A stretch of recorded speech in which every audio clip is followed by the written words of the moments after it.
احسان ہر جگہ بہتر ہے، لیکن ہمسائے کے ساتھ بہترین ہے۔ عبادت ان اعمال کا نام ہے جو انسان کو خدا کا ہم آہنگ بنا دے۔ دنیا دار اور دولت مند ہی بڑی مصیبت میں گرفتار ہیں کہ دنیا کی عارضی مسرت کو دیکھتے ہیں اور دائمی مسرت ان سے پوشیدہ ہے۔ نفس پر شریعت اور نیکی کی پابندی سے زیادہ کوئی چیز دشوار نہیں۔ دنیا میں آرام کا خواہاں بے وقوف اور عقل سے دور ہے۔ بچوں پر پیار آنا اللہ تعالیٰ کی رحمت کا نشان ہے۔ آخرت کا کام آج کر اور دنیا کا کل پر چھوڑ دے۔ عمل کی سستی پر مغفرت کی امید ہے مگر بد اعتقادی پر نہیں۔ ہر عمل جو موافق شریعت ہے ذکر و عبادت میں شامل ہے، اگرچہ خرید و فروخت ہو۔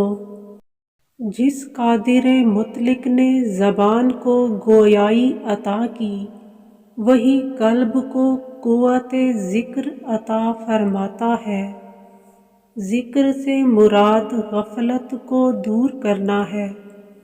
مومن ہو یا کافر، کسی کی دل آزاری نہ کرو، اس لیے کہ کفر کے بعد یہی سب سے بڑا گناہ ہے۔ تمام مخلوق میں انسان ہی سب سے زیادہ محتاج ہے۔ اپنی حاجت پر دوسروں کی حاجت کو مقدم رکھنا ہی حقیقی کرم ہے۔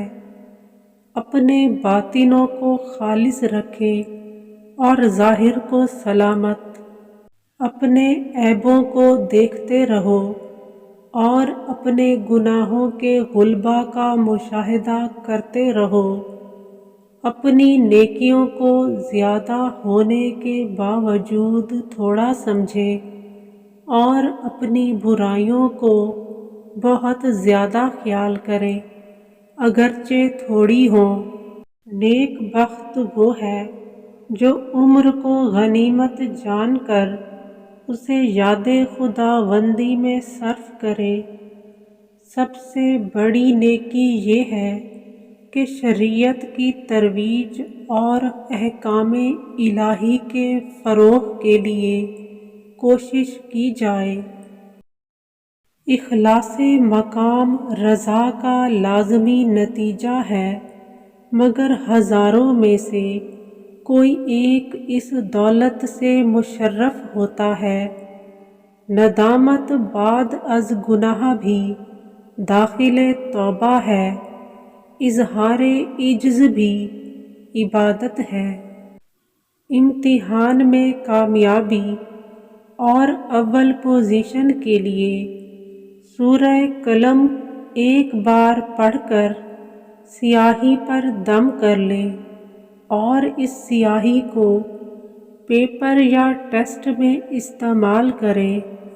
انشاءاللہ اس کی برکت سے پیپر آسان ہو جائے گا۔